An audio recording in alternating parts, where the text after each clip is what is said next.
როდის გადაიყვანენ ელენე ხოშტარიას ციხიდან კლინიკა ვივამედში. ექიმიანი ქავთარაძე ამბობს, რომ მაქსიმალურ ვადად 5 შაბათი განისაზღვრა. მისივე თქმით, შედგება ერთგვარი ექიმების კონსილიუმი, რომელიც გადაწყვეტს, რა კვლევები უნდა გაკეთდეს იქამდე, ვიდრე დიაგნოზისთვის შესაფერისი მკურნალობა დაიწყება. ვივამედი ამ პროცესში ჩართული არ იქნება. კლინიკის დირექტორის ნინო ნადირაძის თქმით, ისინი პაციენტს მხოლოდ ინფრასტრუქტურით უზრუნველყოფენ. პენტენსიური სამსახურის ხელმძღვანელთან შეთანხმებისამებრ მაქსიმალურ ვადად დაითქვა ამ კვირის 5 შაბათი დღე.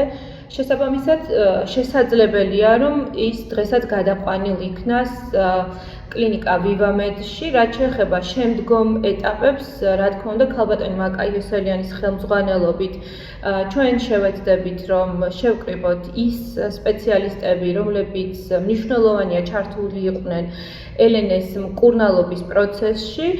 ეს შესაძლებელია იყოს მათ შორის დისტანციური ჩართვა საზღვარგარეთ მყოფ ქართველ და უცხოელ ექიმებთან, ერთგვარ კონსილიუმს შევკრებთ და მივიღებთ გადაწყვეტილებას შემდგომი კვლევების დაწყების შესახებ, მანამ სანამ დაიწყება ამ დიაგნოზისთვის შესაფერისი მკურნალობა.